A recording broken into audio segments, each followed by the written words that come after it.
Still there, I want to show you how you can save money with low income. Don't skip this video, buckle your seatbelt, sit tight and enjoy the ride. First things first, you should know all fingers are not equal. You shouldn't compare yourself with other people. You need to set realistic expectations for yourself. You can't say, I want to save 50k in a month when your salary is just 70k. You can't compare yourself with your friend that's saving 100k a month when they are earning 250k and you are just earning 120k. Do you understand?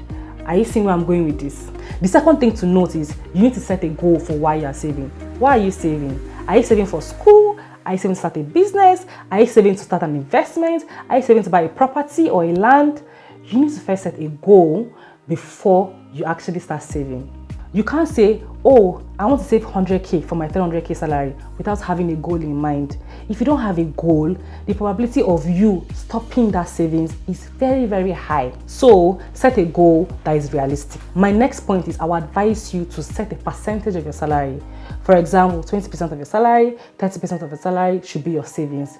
Don't just put a round figure to it. Make it a percentage. Why a percentage? When you make it a round figure, it looks like a very unrealistic amount. But when you make it a percentage, you know that 30% of your salary is going to your savings. For example, you earn 200k and you want to save for your emergency fund.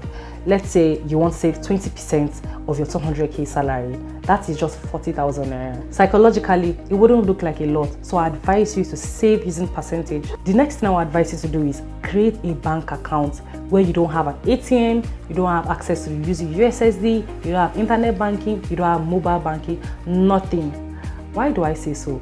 Once you have no access to that account, you only deposit into the account. It ensures that you don't withdraw unnecessarily. Whenever you think about the stress and the hassle of going into the bank to withdraw from the counter, that discourages you from actually withdrawing from that account. The next thing to do is create a realistic budget. You know how much you earn, you know how much you go into your savings account, you know how much your transport is, you know how much your tithe is, you also know how much you need to spend on important needs in your life. You need to calculate how much you spend on transport in a month, how much you spend on feeding in a month to create your budget. Oh, have you subscribed to our YouTube channel yet? For every subscription, we will be giving a token of 15 naira to orphanage homes. And next, write down your budget. You can't just create a budget in your head or just analyze it in your head. You need to write it down. Either you write it down on your notepad, on your phone. Just make sure you write it on something that is easily accessible to you. Writing down your budget ensures you have a reference point to go back to. If you don't have anything to refer to, that will jeopardize your savings plan and bring it to an end. You need to ensure that you follow your budget religiously. You set that budget for a reason, and it's not just so because, oh, she said I should set the budget. You set it because you actually want to follow through. Remember, you set a realistic budget for yourself. You need to make sure you follow it diligently. If you don't follow it, your savings plan will come to an end. To ensure you keep up with your budget, I advise you do a weekly budgeted versus actual analysis. What do I mean by that? For example, you budgeted to spend 20k on feeding, 10k on transport. You have to actually go back. How much did I spend in this week on feeding? How much did I spend on transport? Was it more than I budgeted? If it was more, you have to note that in the next week, you have to spend lower than you spent in the last week. So at the end of the month, you actually spend within your allocated budgets. I advise you to be real with yourself always. Always remember your targets.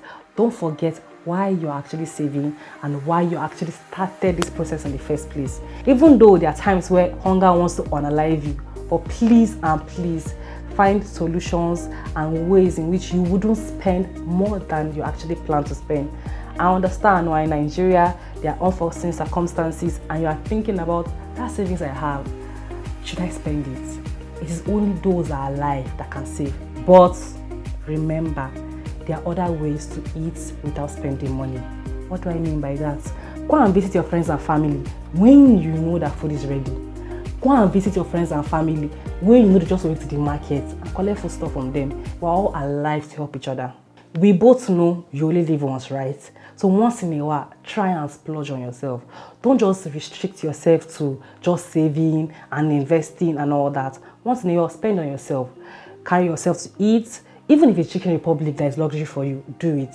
Even if it's one expensive restaurant that you can only afford once in 3 months, do it. Even if it's to buy a new hair, even if it is just to go out and spend time with yourself, just splurge on yourself. Make yourself feel special. It is only those that are alive that can save. If you have more tips and points, please comment down below. Like this video, share to those that you know that needs this video, and save this video. You would come back when you need it.